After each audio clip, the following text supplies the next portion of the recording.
A continuación se dirige a ustedes el doctor Gustavo Petro Urrego, político y economista egresado de la Universidad Externado de Colombia, quien se ha desempeñado como senador de la República y alcalde mayor de la ciudad de Bogotá. En el día de hoy compartirá con nosotros su visión sobre la corrupción en la justicia, la democracia y la paz.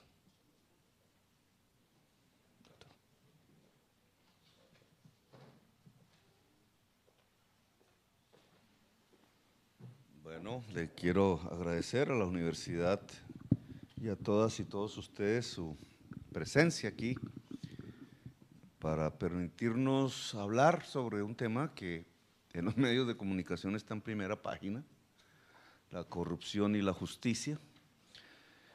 Sin antemano hacer dos claridades. Una es que dadas las circunstancias políticas del país y quién soy, se espera generalmente en los auditorios discursos de tipo político-electoral, que no me gusta dar en los auditorios de las universidades. Básicamente porque creo que el espacio universitario, académico, la reflexión que implica un espacio del saber nos lleva, vía discusión obviamente, vía confrontación de ideas, a tratar de ir un poco más allá que las sociedades mismas, a tratar de auscultar más al fondo que lo que hace un medio de comunicación o el lector o el que ve a través del medio de comunicación y se forja algún tipo de opinión, generalmente política, política electoral. Aquí hay que ir un poco más allá, no significa que no los invite a la acción político-electoral, sino que aprovechemos o intentemos aprovechar el espacio para reflexionar, independientemente de las cuitas y las preocupaciones electorales. Y por otra parte, decirles que tengo un problema de enfermedad profesional en mi voz, parece que hablo mucho. Y entonces ya se ha venido desgastando, sobre todo en las últimas semanas. Trataré de que no se produzca aquí una interrupción por culpas físicas. Antes de comenzar, a mí me gustaría preguntarles, o más bien solicitarles que levanten la mano quienes estudian Derecho aquí. Buena mayoría, casi, más o menos más de la mitad. Yo no he estudiado Derecho, pero salí de una universidad cuya principal facultad, y la que le daba más fama, su prioridad en general era el Derecho, o es el Derecho, la Universidad Externado de Colombia, que ha generado desde hace más o menos un siglo, más de un siglo, una especie de escuela. Y siendo estudiante, acababa de salir de esa universidad, de mis estudios de economía, para el año 85 le ocurrió un hecho dramático, que yo no pude constatar propiamente al interior de la comunidad universitaria porque había salido de ella, pero que me imaginé en ese momento. En ese momento estaba preso, tenía tiempo para la reflexión y bastante. Y fueron los hechos del Palacio de Justicia, 1985, que en cierta forma me parece, digamos, no tanto apropiado, pero sí tienen mucho que ver con el presente. Y se ha olvidado un tanto el tema, solo sale de noviembre en noviembre. Porque si ustedes van hacia esa época un poco con la distancia ya más objetiva del tiempo, no de las circunstancias del momento que fueron profundamente dramáticas, lo que encuentran es un Estado que decide arruinar, acabar, quemar la justicia en sus cúpulas de ese entonces, de acuerdo a la Constitución del 86. ¿Cómo podría uno imaginarse hoy el que un ejército entre, digamos, y se le olvide que su objetivo es rescatar su función constitucional del momento, es rescatar los magistrados, y se permita la libertad de emplear tal tipo de armas que logra acabar no solamente su enemigo militar, el M-19, sino las Cortes, en unos sucesos que además dejaron desaparecidos que hasta ahora se están encontrando. ¿Qué llevó al Estado colombiano a prácticamente cercenar la cúpula de la rama judicial? No en términos como hoy lo vemos de que se autocercena a partir de la corrupción, sino militarmente, violentamente, físicamente. Si eso ya había sucedido en la historia de Colombia en 1985, los sucesos que estamos viviendo hoy no son propiamente del hoy, no son propiamente sucesos que podemos ver dramáticos vía el periodismo, que el magistrado Ricaurte se va preso, que el magistrado Bustos está procesado, que al parecer vendían los procesos judiciales y el que tuviera plata podía salir libre y el que no tuviera plata entonces era condenado, el que desmantelaron todos los procesos que tenían que ver con la parapolítica, que entre otras yo fui el que los comencé hace ya más de 10 años, o el que hubieran expulsado al magistrado auxiliar Velázquez, hoy héroe en Guatemala, precisamente en su lucha contra la corrupción, precisamente el mayor investigador y más experto en la Corte Suprema alrededor de las investigaciones de la parapolítica, que era la parapolítica. Esos hechos que aparecen en la prensa y que van llenando los titulares y las radios, etcétera, y que nos van llevando a un estado donde pareciera que no puede suceder algo peor, que es un hecho dantesco que está desconectado de nuestra historia. Resulta que si traemos el episodio del Palacio de Justicia, entonces nos llevaría a pensar que no está desconectado de nuestra historia. Es decir, que hay algunas razones que bien valdría la pena reflexionar y explorar, que ligan estructuralmente la vida social y la vida política colombiana durante décadas, para no hablar de siglos, a la corrupción y a la violencia, que van aparejadas. Es decir, que lo que estamos viviendo no es un hecho ni una flor, paradójicamente no es la palabra que hay que utilizar, de un día, sino que estamos presenciando hechos que tienen que ver con las estructuras del Estado y la sociedad colombiana, que cualquier joven o cualquier ciudadano o ciudadana o cualquier investigador o profesor, etcétera, o cualquier medio de comunicación debe adentrarse a analizar, precisamente para que no lo continuemos. Exploremos un poco más el asunto. Para un estudiante de Derecho puede ser como lo fue en 1985, los que en aquel entonces tendrían 23 años. Hoy los estudiantes de Derecho, más o menos de 23, 22, 20 años, podrían encontrarse en una situación similar. Y es, ¿qué es lo que estamos estudiando?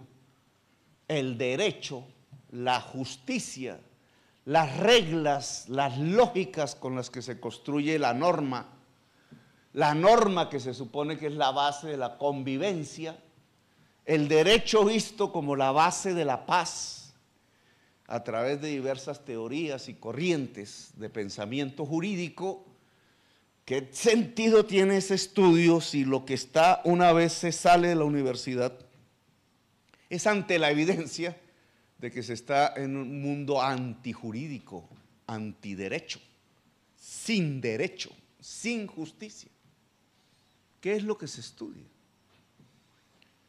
No solamente en el 85, porque lo que se veía era un ejército bombardeando literalmente un palacio de justicia. Ustedes dirán, sí, pero también el M-19, sí, pero el Estado estaba bombardeando una de sus ramas constitutivas y esenciales, y hoy En un escenario diferente, lo que observan es que los mismos miembros de las cúpulas de la justicia se evidencian, gracias a una investigación extranjera, como ejes de sistemas de corrupción y de degradación de la justicia. Antaño, quizás por obra de unos uniformes, de unas decisiones políticas, hoy, por obra de los mismos magistrados de la justicia, no todos obviamente, vemos el mismo espectáculo que le va diciendo al estudiante de derecho, hombre o mujer, qué es lo que estás estudiando. Lo que estás estudiando no tiene nada que ver con la realidad que está afuera. Lo que nos lleva a pensar, entre otras cosas, que lo que estamos estudiando en derecho tiene que complementarse con el análisis de nuestra propia sociedad. Que no vamos a encontrar en Kelsen las razones para explicarnos por qué un palacio de justicia en el 85 o por qué unos escenarios de corrupción como los actuales. No lo vamos a encontrar en Bobbio, no lo vamos a encontrar en las teorías propias de las doctrinas jurídicas. Tenemos que encontrarlos en una reflexión sobre nuestra propia sociedad, sobre nuestra historia, sobre lo que nos pasa antes, ayer y hoy. Y un tanto ese es el sentido de esta conferencia, que yo creo, ojalá pueda aportar en algo. Yo soy economista, no soy abogado y por tanto tendemos, y por eso me metí a estudiar economía en el externado, bajo unos criterios intelectuales en aquella época, en los años 70, que nos llevaban a pensar a los jóvenes, a muchos jóvenes de aquel entonces, que en la economía estaban las explicaciones últimas de la sociedad. Esa es una tesis discutible, obviamente. Incluso para aquella época ya estaba en plena discusión. Venía de una especie de determinismo económico. En cierta forma, las expresiones sociales de todo tipo, incluidas las culturales, las espirituales, aparecían mecánicamente, muy mecánicamente, como expresiones de sucesos económicos. Se decía que la economía era la base de la sociedad, que era la infraestructura, mientras que todas las demás actividades humanas representaban la superestructura. Y entonces se nos pintaban las sociedades con una base, como si fueran los pilares, los procesos económicos, los modos de producción y sobre ellos una especie de edificio al cual llamamos superestructura. Al hablar de estructuras estábamos hablando de estructuralismo. Esa visión mecánica fue variando, la distancia del determinismo se fue haciendo cada vez más grande, la filosofía posmoderna separó completamente las esferas de la sociedad como si se liberaran en formas de discursos diferentes, todos con la misma igualdad relativa. No quiero entrar a hablar de filosofía, sino a explicar un poco si aquella tesis de los 70s, hoy venida menos, podría tener algún sentido en el análisis que podamos hacer de la corrupción hoy. Es decir, si hay algo en los procesos económicos propios de la sociedad colombiana que nos pudieran explicar por qué la sociedad colombiana, no solamente los magistrados, está cayendo en un proceso generalizado de corrupción.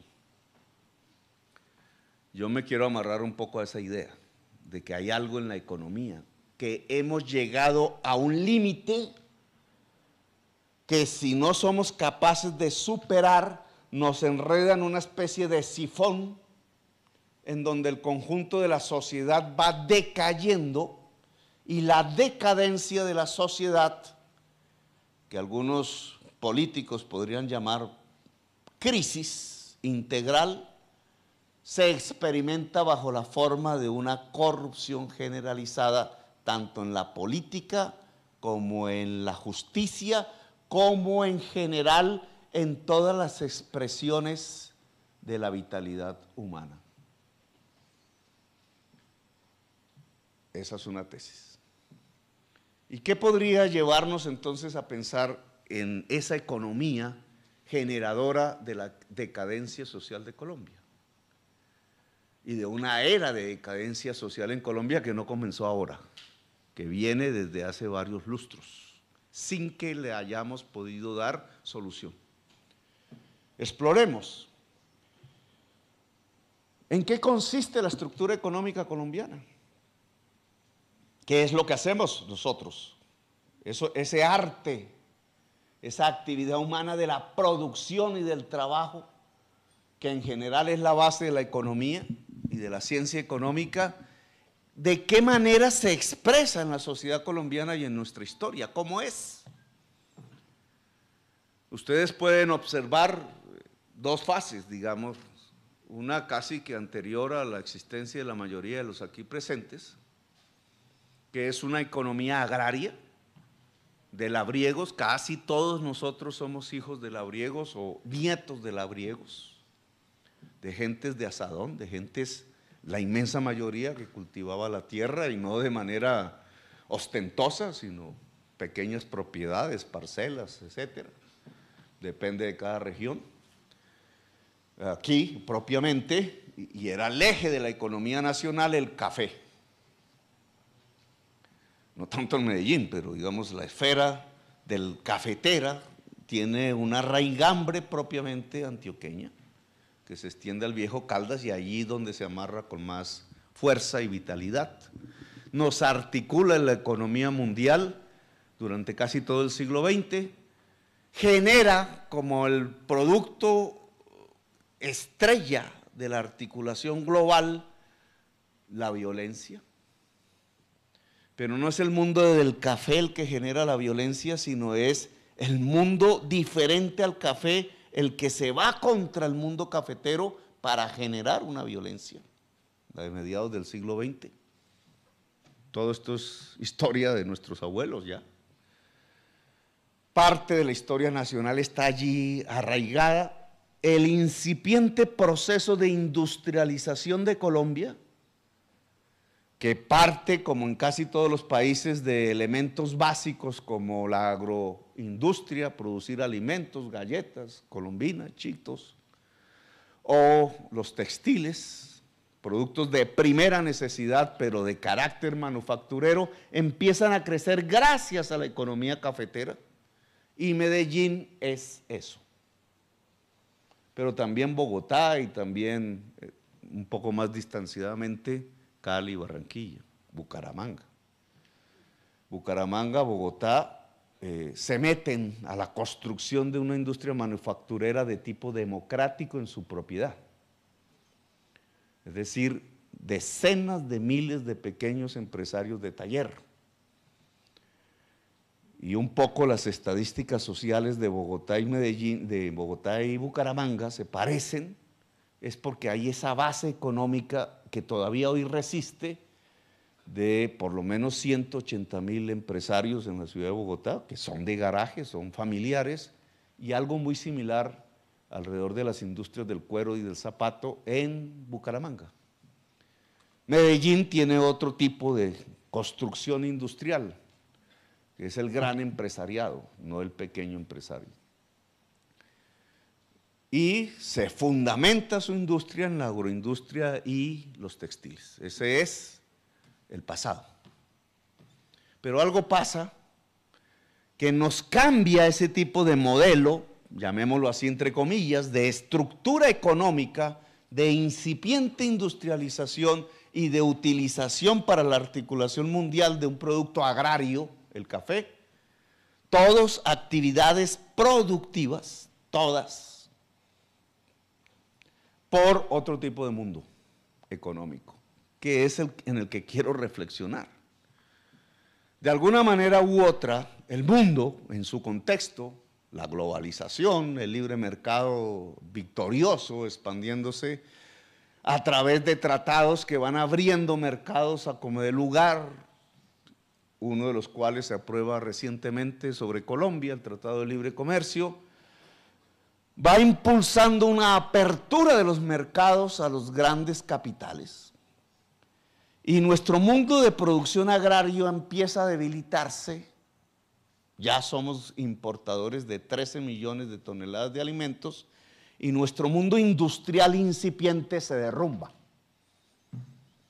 Nos volvemos importadoras de las manufacturas. Nuestras camisas, esta no, pero las de muchos de ustedes, esta todavía es lino guayabera made in Colombia, pero la mayoría ya empiezan a tener una serie de marcas, rótulos, se hacen en otras partes del mundo, salen más baratas.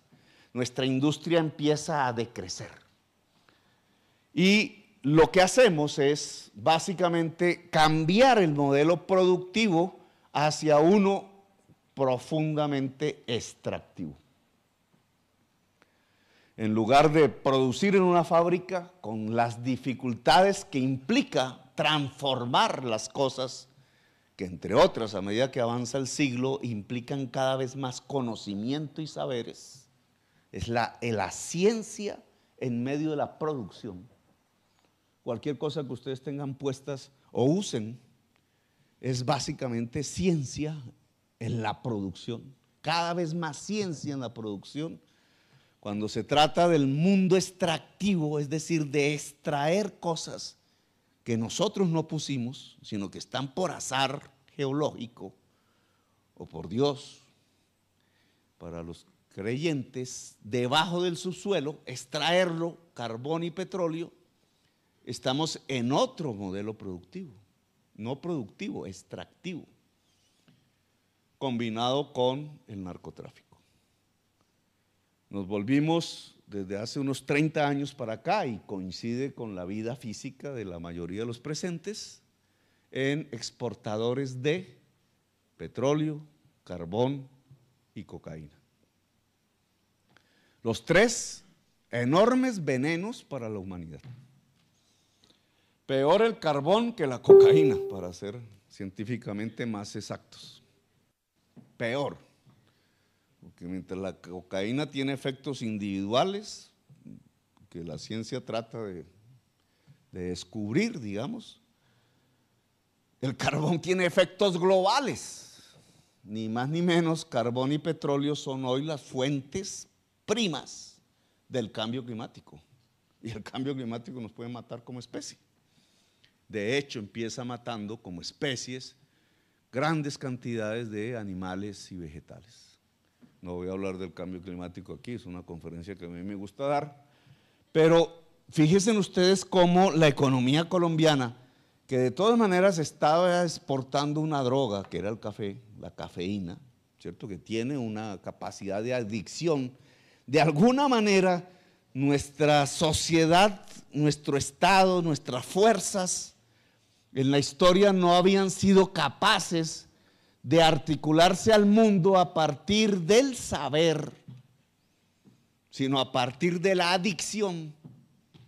El oro, antaño bastante, y después el tabaco, ¿cierto?, la quina, y después, mucho más exitosamente y durante casi un siglo, el café. Es la adicción, y claro, la adicción hace un mercado fácil. Si no, pregúntenle a los dueños de la Coca-Cola. El mercados sustentados sobre la adicción son más fáciles de cultivar, de extender, de mantener, que mercados cultivados por el saber y la ciencia. Pero pasamos a un grado diferente. Ya no era el café, relativamente bien aceptado por las sociedades del mundo, excepto algunas sectas religiosas, sino que pasamos al petróleo, al carbón y a la cocaína. Mercados cada vez menos aceptados en el mundo. Y sobre todo los dos primeros, porque el tercero es ilegal. El tercero es un mercado que genera rentas precisamente porque es ilegal. Los dos primeros, el petróleo y el carbón, son mercados que generan rentas porque son las principales fuentes de energía del capitalismo mundial. Todavía no tiene otras. Trata de escaparse de ellas en una carrera que en otra conferencia podríamos explicar de si el capitalismo le puede ganar al cambio climático o no. Es decir, si la acumulación de capital puede superar la acumulación de gases de efecto invernadero o definitivamente hemos llegado a un límite. Pero ese es un tema mundial. Lo cierto es que Colombia se articula ese mundo globalizado es a partir de la exportación de tres venenos cuestionados. Ahora, el extractivismo como tal, que no es la única sociedad, la colombiana, la que lo ejerce, buena parte de América Latina quedó en una división del trabajo internacional. Los países más o menos van especializándose en unos tipos de papeles y de funciones que cumplir en la economía mundial. El que le correspondió a América Latina, dado la libertad de mercados mundiales, fue el extractivismo, igual que el Medio Oriente. Renunciamos a la producción, agricultura e industria incipiente para profundizar el extractivismo. Ese fue el papel que la División Internacional Económica del Trabajo a nivel internacional le asignó a nuestros países. ¿En qué tienen más ventajas? No en el saber, solo en encontrar lo que hay debajo del suelo, sacarlo y meterlo entre un tubo o dentro de un tren, exportarlo y llevarlos a quemar en los lugares del mayor desarrollo industrial del planeta: China, Estados Unidos, Europa. El extractivismo está ligado a varias circunstancias. Una, no produce puestos de trabajo. Es decir, la mayor parte de la población no gira alrededor de trabajar en pozos petroleros o extracciones carboníferas. La cantidad de trabajo allí, en lo que llamaríamos la minería y el petróleo, es el 1%. El resto está metido dentro de actividades subsidiarias o que aún permanecen vivas en el país: campesinos, 2 millones, algunas pequeñas empresas en estas ciudades, y la mitad de la población se ha quedado por fuera de los circuitos económicos. Los vendedores ambulantes que ven en las calles, los rebuscadores, las rebuscadoras, los que se escapan del país y se van a otros países a ver si allá hay un mejor futuro, la delincuencia misma en todas sus expresiones que ustedes conocen, actividades que lo que logran es distribuir un poco la renta que se gana a partir de la venta del petróleo y del carbón y algunas actividades productivas al conjunto de la población, pero de una manera precaria, lo que nos va generando altos niveles de pobreza, de miseria. Los habitantes de calle que ustedes ven en las calles de Medellín, en algunas zonas que están más o menos ubicadas, debajo del metro, etcétera, junto al río, son el detritus, la gente más débil de una sociedad que está produciendo la expulsión en gran cantidad, en términos de millones de personas, de las posibilidades del beneficio económico. Las estadísticas aquí pululan. Lo cierto es que tenemos una estructura económica que no permite la inclusión de la mayoría de la población colombiana en sus beneficios. Es raquítica. Y los estados empiezan a financiarse, tanto a nivel local como nacional, de la renta petrolera, de la renta carbonera, de la renta cocainera. Y esa es la estructura económica que hoy tenemos.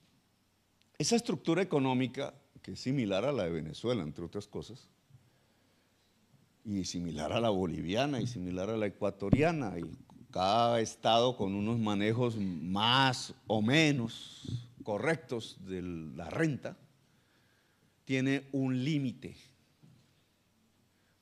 impuesto por el mercado mundial. Ese límite se llama el precio de las materias primas, el precio del petróleo, el precio del carbón. Lo que ustedes observan en los últimos 2 años es que después de una gran bonanza que genera unas enormes rentas comparativamente a lo que recibían la sociedad colombiana antaño por el café, por ejemplo, o incluso por la cocaína misma, esas enormes rentas que se reciben en un lapso de 10 años se disipan. En los últimos 2 años el precio internacional del petróleo y del carbón se desploman y no van a volver a subir. La demanda mundial del carbón, en virtud de la lucha contra el cambio climático, en los últimos 10 años viene en picada y es nuestro principal producto de exportación. Y el petróleo, que cae más lentamente, se usa más, su precio internacional es hoy el 40% de lo que era hace 2 años y medio. Es decir, hemos llegado al límite del modelo extractivista. Habíamos llegado al límite, quizás se hubiera podido extender un poco más, del modelo cafetero. Venido a menos, lo reemplazamos por el extractivismo desde hace 30 años, es decir, más de la vida de ustedes, y ya llegó a su final. No se puede recuperar. Pero nadie dentro del Estado, dentro de las fuerzas dominantes de la sociedad, está proponiendo que sigue. Todo el esfuerzo, si miran ustedes la literatura económica de la prensa, consiste en intentar extender artificialmente el modelo extractivista.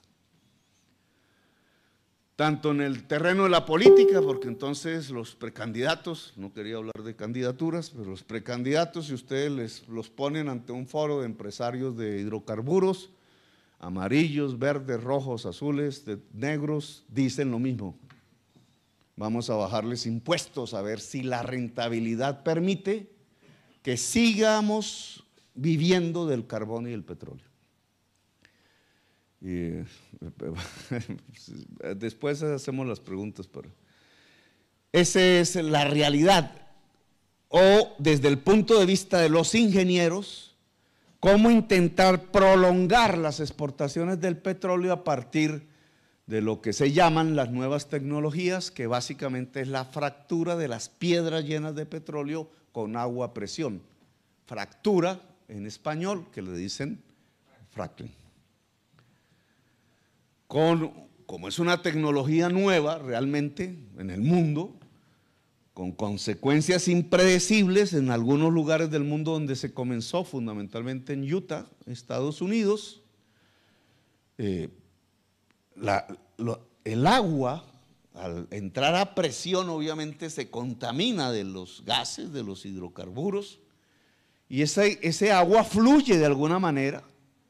No hay una manera de contener el agua, sino que fluye y se mezcla con las formas geológicas del agua que están allí en esa región, pozos profundos, corrientes subterráneas, corrientes superficiales, y se da, y ustedes lo pueden ver en los videos, que el escenario en donde cuando un ama de casa abre la llave del agua potable, porque hay una vela cerquita o alguna candela, se prende, porque se mezcla el agua con el hidrocarburo.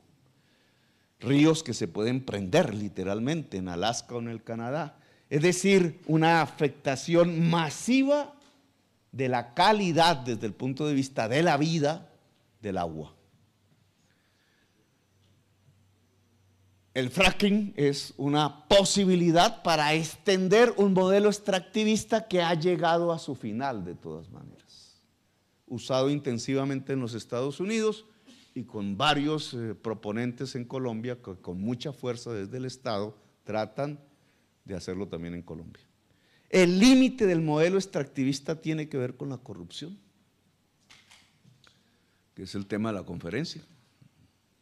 Es decir, este análisis económico aquí que hemos hecho en estos breves minutos nos permitiría entender si es cierto que de alguna manera los procesos económicos determinan, así sea en última instancia, los demás procesos sociales. Podríamos encontrar una de las causas en la generalización de la corrupción que estamos viviendo hoy en Colombia, o por lo menos que se vuelve más visible, en precisamente el agotamiento del modelo extractivista. O más aún, no solamente en el agotamiento, sino en la existencia de un modelo extractivista. Podría pensarse, casi generalizando de manera académica, que toda economía extractivista que vive, por tanto, de la renta, no de la ganancia productiva. Y para quienes estudien economía hay una gran diferencia entre renta y ganancia productiva. La ganancia productiva es el excedente en la producción, entre el costo de producir, Marx decía, el trabajo socialmente necesario para producir una mercancía y la venta, el precio de la venta. La renta es una transferencia, no es una ganancia productiva. Un ladrón lo que se echa al bolsillo es una renta, no, obviamente no una ganancia productiva. A alguien se ganó productivamente eso, pero el ladrón lo que hace es transferir de un bolsillo al otro una renta. Él mismo no está trabajando para ganarse productivamente eso. Lo mismo que el ladrón lo hace un arrendatario, un arrendador. El arrendador, por poseer un apartamento en la ciudad, lo pone en arriendo, y eso que él recibe de alguien que quizás sí está en una actividad productiva, lo transfiere a su bolsillo como una renta, porque es el propietario de un apartamento. Hay pequeñas rentas como esas, la del ladrón callejero o la del arrendatario, y hay grandes rentas. Las grandes rentas son las que se extraen, fíjense ustedes, por poseer petróleo, que no es poseer un apartamento, es poseer petróleo. ¿Quién se inventó el petróleo? Nadie. ¿Por qué Colombia posee petróleo y Venezuela más y Arabia Saudita más? Y en cambio un país como Holanda no. La geología, el azar histórico del planeta. Hay unas razones científicas que explican por qué el petróleo, pero no es un proceso económico ni humano el que lo explica. Entonces, al poseer campos de petróleo, bolsas de petróleo, de carbón, por azar geológico, se puede extraer una renta del mundo productivo del exterior hacia Colombia. Si alguien quisiera hacerle el análisis de la cocaína, encontrarían que la cocaína tampoco tiene ganancias productivas, tiene rentas. Que en el caso de la droga es rentas de prohibición. El que posea la manera de llevar una sustancia prohibida al mercado prohibido, poseer, no producir, poseer, se lleva una renta del mundo productivo de esa sociedad hacia donde él vive. Entonces, renta, petróleo, carbón y cocaína son rentísticas. Y obviamente esa masa de renta en la sociedad, girando ya en los circuitos económicos, tiene una relativa distribución social, es decir, la distribución social de la riqueza es una especie de cemento de cohesión social que perdura mientras perdura la renta. Cuando ustedes ven en el Medio Oriente cómo estalla en violencia, el Medio Oriente todo, de una manera increíble, millones de muertos, decenas de millones de desplazados por el mar, ustedes lo que están observando es una lucha por la renta, una lucha internacional por la renta. ISIS es lo que el filósofo Badiou llama asesinos en masa, bandas de pillaje que giran y se fortalecen alrededor de la extracción de la renta petrolera. ISIS o Daesh, como quieran llamarlo, pero no solamente ellos, no nos metamos más en ese tema.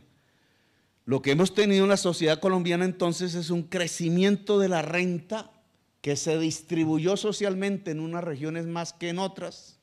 En unas regiones fue más apropiada individualmente que en otras, que ha llegado a su final. No hay renta para distribuir hoy. Esta sociedad quedó así, sin industria, sin agricultura, y si sigue sacando en los huecos el petróleo y el carbón, ya eso no deriva por el precio internacional renta. Es decir, nos quedamos sin nada. Es lo que yo llamo un límite económico. Obviamente las sociedades, cuando llegan a ese límite, reflexionan sobre qué papel nuevo cumplir, sobre qué nueva función adoptar en el escenario mundial, sobre a dónde entonces tiene que impulsar sus prioridades para restablecer y crecer quizás más en otros términos, en otras maneras de entender la producción y el trabajo. Pero aquí no se está haciendo ese esfuerzo. Y cuando se llega a un límite económico, aparece algo. En la medida en que no aparece su superación, que podríamos llamar la incapacidad. Y los pondría a estudiar textos, no de un abogado, pero sí de un italiano muy famoso, que casi muere en la cárcel en tiempos de Mussolini, Gramsci.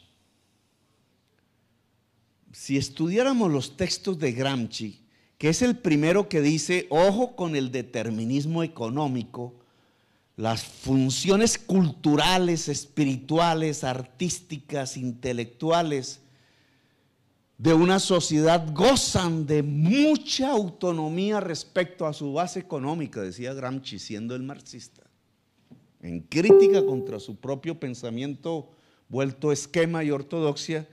Gramsci intentó explicar para la sociedad italiana y para el mundo que estaba viviendo el ascenso del fascismo y la derrota de lo que ellos creían que era la revolución obrera, la crisis. Y por eso me parece un autor pertinente, porque en el análisis de la crisis, Gramsci dice, la crisis tiene dos maneras de entenderla. En primer lugar, es una crisis de incapacidad de las élites que dominan una sociedad. No son capaces de gobernar, decía él. Pero por otra parte también es una incapacidad de la sociedad dominada por cambiar esa élite incapaz. Es una incapacidad generalizada, es una impotencia generalizada. La crisis integral de una sociedad es la incapacidad de los de arriba y la incapacidad de los de abajo.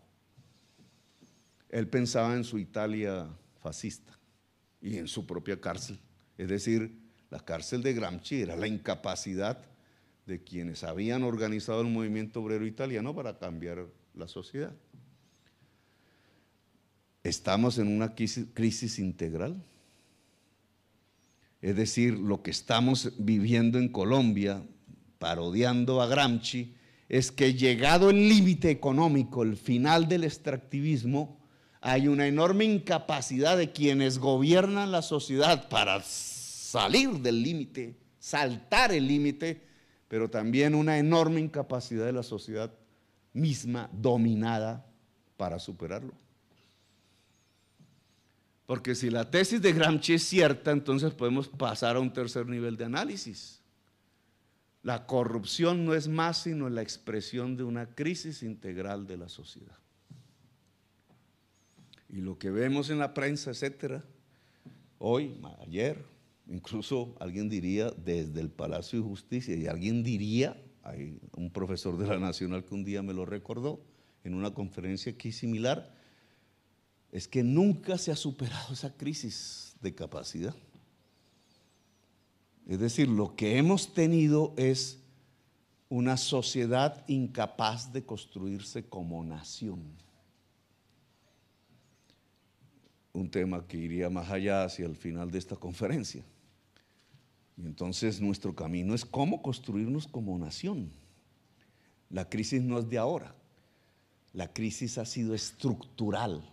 Hemos tenido una enorme incapacidad de quienes han dominado la sociedad colombiana, por lo menos en el último siglo, de proponer una salida política y económica que vincule a la totalidad de la población, pero al mismo tiempo hemos tenido una enorme incapacidad de la sociedad colombiana por quitar esa élite y por poner capacidad entonces al mando y al frente de la sociedad. Lo que estamos viviendo hoy es el límite de un modelo económico con una crisis estructural de la sociedad colombiana, una crisis que se mide en incapacidad. Y la corrupción no es más sino lo que Badiou llama el pillaje. Cuando ustedes ponen a ese filósofo, es un filósofo francés ya de edad, era un jovencito filósofo en el Mayo francés, es un hijo del Mayo francés del 68.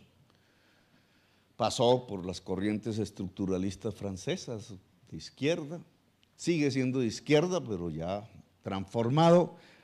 A Badiou, cuando lo ponen a analizar el Medio Oriente, que a mí me parece pertinente precisamente porque son economías extractivistas, Badiou dice: el mundo global hoy tiene una característica en esos medios de la economía extractivista, y es acabar con el Estado y las sociedades. Como es un mundo que devora petróleo y carbón, como nunca antes, ni toda la historia de la civilización humana acumulada se ha consumido tanto carbón y petróleo como ahora. Por eso los huracanes. O sea, por eso es el cambio climático. Y en creciendo, es decir, profundizando la anomalía climática, la violencia climática, cada año, cada segundo que pasa, cada vez más. Es decir, ustedes van a vivir, no tanto yo, unas condiciones dramáticas de existencia. A ustedes quizás les vendieron en sus familias, en los medios, en la sociedad, la tesis de que Miami es muy chévere. Los moles, ¿cierto? El paseo por los moles, porque en Miami no se hace sino pasear por los moles. El mundo del mercado. Quizás le cogimos gusto a eso, ¿cierto? Una clase media poderosa mundialmente y parte en Colombia que empezó a degustar y a apoyar y a legitimar eso, y hoy Miami no es tan chévere. Algo pasa, ¿cierto? Ustedes lo ven por televisión, se va a inundar. Es la ciudad más vulnerable al cambio climático de toda América. Después es Cartagena. Y Medellín no está muy atrás, pero sería tema de otros. Lo que quiero mostrar es ese contexto mundial que devora cada vez más carbón y petróleo, y que hace Colombia queda ahí engranado, cogido, digamos, en su estructura económica de ese mundo, que tritura carbón y lo vuelve gas. Ese mundo, que es capitalismo, es la globalización, pudo ser el socialismo soviético también, pero no le alcanzó la historia, pero igual tenía el mismo mecanismo depredador funcionando. Ese mundo, como sabe que depende del petróleo y el carbón y no ha sido capaz de liberarse del carbón y del petróleo, que es lo que puede matar la vida en el planeta, entonces en las zonas extractivistas genera unas condiciones de destrucción generalizada, dice Badiou. Y esa destrucción generalizada no es el cambio de un gobierno por otro, como nos hicieron creer. No sé si ustedes, cuando Bush lanza la segunda invasión a Irak, decía es que vamos en la guerra contra el terror. Habían acabado de pasar el derrumbe de las torres.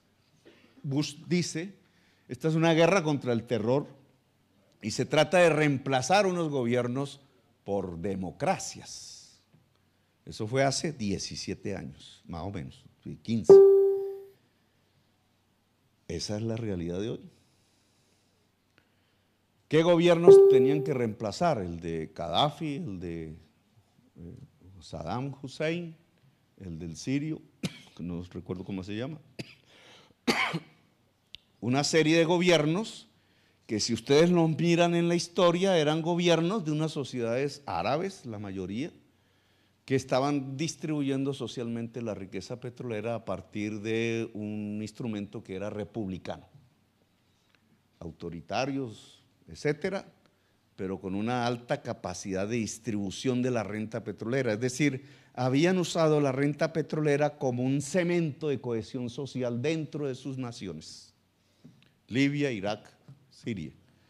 Lo que viene es la invasión, pero ustedes no observan que Bush haya tenido razón, es decir, que haya cambiado lo que él llamaba gobiernos del terror por democracias. No existe la democracia. Hoy Libia está destruida, hoy Sudán está destruido, hoy Irak está destruido, hoy Siria está destruido. ¿Y qué es lo que hay allí en ese espacio?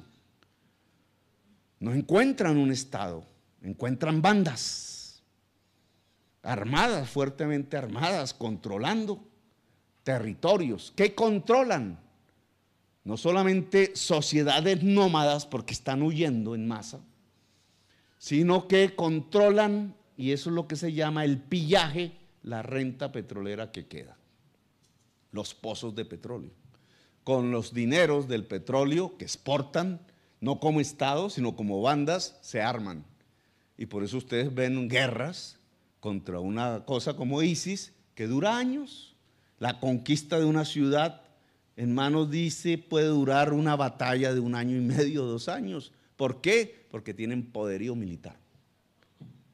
No es un poderío militar como el que hemos observado en Colombia, en las montañas, en la forma de guerra de guerrillas. Es un poderío militar de control urbano. Y extirpar, quitarle una ciudad como Mosul, Irak, ha costado 1 año y medio. Y quitan una y se toman otra. ¿Y de dónde sacan sus combatientes? Del que quiera. Si aquí alguien quiere plata, están pagando. Plata en efectivo, mercenarios, con unos baños ideológicos. No, solo se aceptan hombres musulmanes y se tienen que dejar crecer la barba. Y niños franceses, y niños alemanes, y niños españoles, y niños seguramente colombianos. Y niños de todo el mundo se dejan crecer la barba y cogen el Corán, pero reciben una paga. Hay un sistema mundial de mercenarismo armado, boyante y en crecimiento, porque es pagado por la renta petrolera, es decir, por las materias primas del consumo y del capital global. ¿Para qué traigo este cuento? Porque eso que Badiou analiza como espacios nómadas, sin Estado y sin sociedad, en donde el pillaje le garantiza al capital la materia prima fundamental y punto. Y entonces no era el cambio de un gobierno por otro, sino era la destrucción de los estados como formas coherentes de una sociedad, es propia de las economías extractivistas. Es decir, eso que vemos allá puede funcionar aquí. Y ustedes ya lo comienzan a ver. El proceso que llamamos de paz es un reemplazo de un actor armado por otros actores armados. Actores nuevos o viejos, empoderados, armados, que están haciendo crecer los cultivos de hoja de coca por una razón fundamental. De la cocaína sale el dinero para las armas. Es decir, si no hay una reacción de la sociedad, es decir, si mantenemos nuestra incapacidad al estilo de Gramsci, lo que vamos a tener es nuevos actores armados poderosos en el mundo rural colombiano. Pero no solamente en el mundo rural colombiano. Igual que se puede construir ejércitos de mercenarios para ponerle banderas negras que copen ciudades en Siria y en Irak, sobre todo aquellas que tienen pozos petroleros, igual se pueden articular en Medellín. No es solamente el control militar de las zonas productoras de hoja de coca para fortalecer la fuerza militar, sino también el control urbano con alta capacidad destructiva. La economía extractivista está generando eso. Ah, que Venezuela, pues mírenla, ¿cierto? Miren las estadísticas, o por lo menos las pocas que conocemos. ¿Cuál es la ciudad más violenta del mundo? Caracas. ¿Eso era así hace 20 o 25 años? No. No, por lo menos yo no tenía idea de eso. No eran esas ciudades las que aparecían allí. ¿Por qué Caracas es la ciudad más violenta del mundo? No que se hizo una revolución social y que entonces los pobres dejaron de ser pobres y había más igualdad social. Sí, puede que haya más igualdad social. Pero Caracas es la ciudad más violenta del mundo porque está bajo control en algunas de sus zonas, sobre todo las que llevan al mar, de la ruta de conducción de la cocaína colombiana. Es decir, nosotros lo que estamos presenciando en nuestras regiones fenómenos similares a los del Medio Oriente, es decir, el estallido del pillaje. El estallido del pillaje va a ser mucho mayor por la caída de la renta petrolera, porque es la disputa por los últimos recursos, el último cuncho, como decía mi mamá. Es más violento aún que cuando la perspectiva era que cada año iba a llegar un flujo cada vez más grande de recursos de la renta petrolera o carbonera. Lo mismo pasa en Venezuela. Es decir, estamos llegando a un límite económico que trae una especie de subjetividad de las clases dominantes y dominadas, en el sentido que ya llegamos al final y que por tanto hay que aprovechar lo último. Eso se llama el pillaje. Y el pillaje en nuestras sociedades tiene formas armadas y violentas. Para nada de eso podemos llamarle a ese régimen democracia. No estamos viviendo una democracia. En Medellín no se vive una democracia. Se vive bajo extorsión, es decir, bajo bandas de pillaje. Pillaje, es decir, el que medio tenga algo por ahí, lo muestre por ahí, ¡fuácate! Venga, usted tiene que pagarme tanto, si no, no puede. Eso no es una democracia. Esa es una sociedad en decadencia. Es el límite. Y lo que ustedes ven en el tema de la justicia es apenas una manifestación, es un límite integral, es una crisis integral, es una crisis generalizada de incapacidad. Límite económico, límite político, límite de los derechos, sociedades nómadas sin Estado, bajo las bandas del pillaje. Badiou, Alain Badiou, hay que leerlo. Es el filósofo también de la política del amor. Entonces, ¿qué hacer? Si este análisis es relativamente cierto, si este tema no es un problema de una anécdota de corrupción apenas, el ñoño Elías, no, es que quitando a Sagún del mapa ya se acaba la corrupción en Colombia. Si empezamos a entender esto de otra manera, digamos, si hay alguna razón en lo que estamos explicando, porque pues, obviamente es en debate, entonces, ¿cuál es la salida? ¿Cómo se supera el límite? El límite al que hemos llegado, al límite integral como sociedad. ¿Cómo se supera? Y si volvemos a Gramsci, Gramsci decía: la crisis integral se soluciona con algún tipo de potencia, como quien toma un Viagra. Es un tema de poder. Alguien tiene que adquirir la capacidad. Alguien no es una persona, alguien es sectores de la sociedad. Ganar capacidad, ¿para qué? Para reemplazar la incapacidad. Es decir, y eso era lo que Gramsci llamaba el bloque histórico, no en términos de individuos, sino en términos de fuerzas sociales. El bloque histórico, decía él, es una correlación de fuerzas que se juntan para cambiar la historia de un país en términos de capacidad, es decir, para superar una crisis. Gramsci decía: si son los de abajo los que ganan esa capacidad, se produce una revolución, porque sacan a los de arriba. Pero también los de arriba podrían ganar una capacidad, rehacer su capacidad y mantener una dominación. Es una solución no por la vía revolucionaria. Pero si nadie adquiere capacidad, la sociedad va hacia su muerte. Las sociedades nacen, crecen, se desarrollan y mueren. Hay sociedades que han muerto en el albor de sus vidas.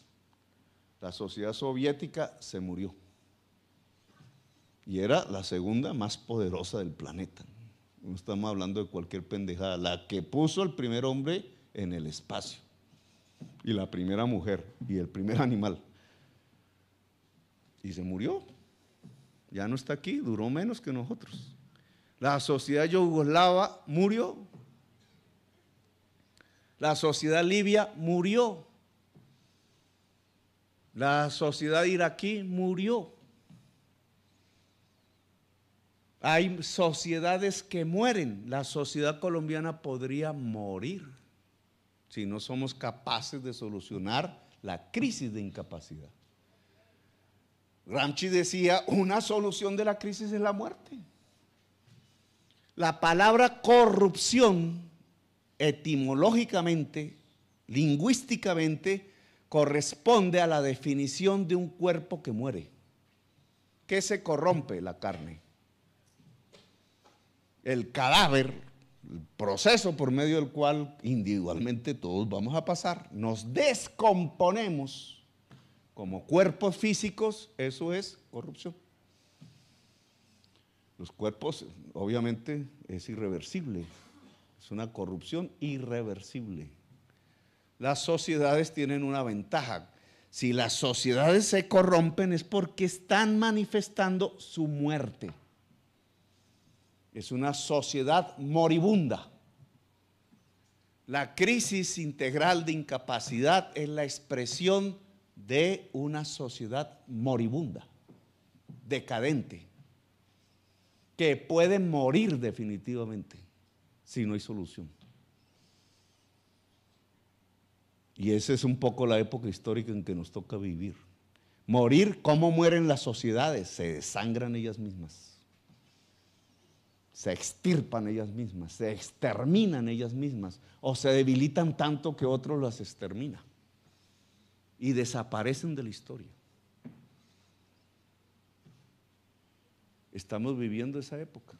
No es simplemente una anécdota de corrupción de unos señores de Sagún o de unos magistrados locos llenos de codicia. Es una situación generalizada de la sociedad. Y la viven ustedes también en Medellín, porque están bajo el control de las bandas de pillaje. Bueno, entonces, ¿cuál es la propuesta de salida? Si corrupción es la muerte y en los individuos es irreversible, es la ley de la vida, en las sociedades no es irreversible. En las sociedades lo que se da son los procesos históricos. Una sociedad moribunda se corrompe, pero el proceso inverso es una regeneración. Volver a generar. Regeneración. Lo contrario de corrupción es generación. La corrupción es muerte, la generación es vida. Se genera. Viene de gen, vida.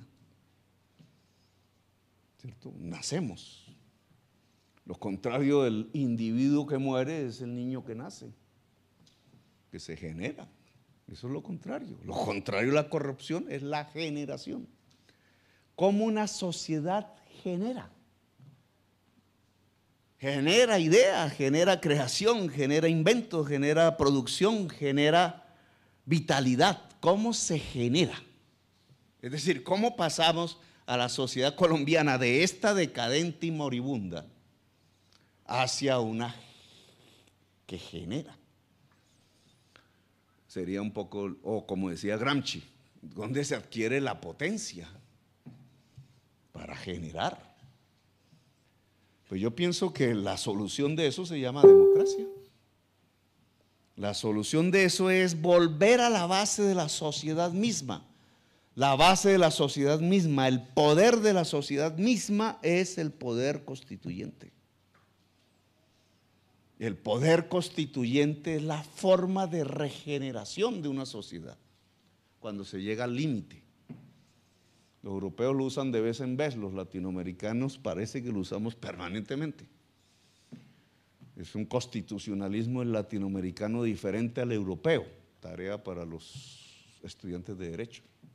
¿Cuál es la diferencia entre el constitucionalismo latinoamericano y el europeo? El poder constituyente es un hecho histórico de vez en vez, una generación histórica extraordinaria, o puede ser permanente. El poder constituyente es el poder de regeneración de una sociedad. Es asumir el poder, es decir, es resolver la crisis de incapacidad al estilo gramsciano. Potenciarnos, no en términos masculinos, sino en términos sociales, que es diversidad misma. Potenciarnos incluso pasa en la sociedad colombiana porque la mujer tenga poder, no el hombre. Pero esa es una discusión que podríamos analizar después. Regenerar a partir del poder constituyente es poder restablecer instituciones, es poder construir reformas sociales que permitan la convivencia y la cohesión social. Es una base de reformas que permita la construcción de una nación por primera vez desde que nos independizamos de los españoles. Es superar el límite, que implica aspectos no solamente institucionales, no solamente de reformas sociales, sino de cambios en la estructura económica del país. Es que tenemos que salir del extractivismo.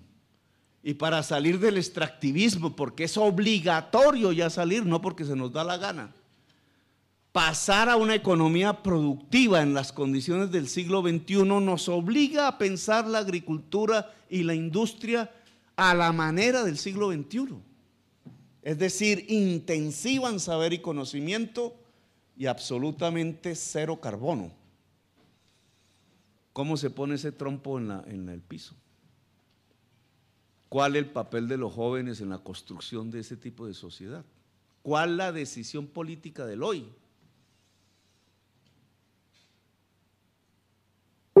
Si no pasamos ese límite en la estructura económica, no pasamos los demás límites, ni institucionales, ni políticos, ni judiciales, ni del derecho. Pues yo pienso que es la hora de pasar al poder constituyente y sobrepasar los límites. Creo que es la hora, si queremos sobrevivir como nación, si queremos sobrevivir como sociedad, de superar los límites. Y superar los límites implica no que aparezca un salvador en las candidaturas presidenciales, implica que ustedes se transformen en los nuevos conductores de la sociedad. No hay nadie más, nadie vendrá. Si alguien viene, será a destruirnos. Son ustedes, no hay más. Si ustedes mentalmente sienten que no, qué viejo tan aburrido, y ese tipo que está hablando, si ese es realmente en las articulaciones mentales internas lo que se piensa, ya perdimos, y los grandes perdedores son ustedes mismos. Si lo que pensamos es, si los magistrados se roban la plata y estoy estudiando derecho, entonces, ¿qué es lo que estoy haciendo? Debo estudiar la forma más inteligente de superar a los magistrados en robarse el billete. Perdimos. Perdimos. No habrán magistrados más inteligentes en cómo robarse el billete. No habrá un Pablo Escobar más inteligente que Pablo Escobar. No habrán paramilitares más asesinos que los asesinos ya paramilitares. No habrán clases políticas más corruptas que la que tenemos. Por ahí no habrá camino ni salida. La salida que habrá allí no es más sino la muerte de la sociedad. Luego el camino es otro.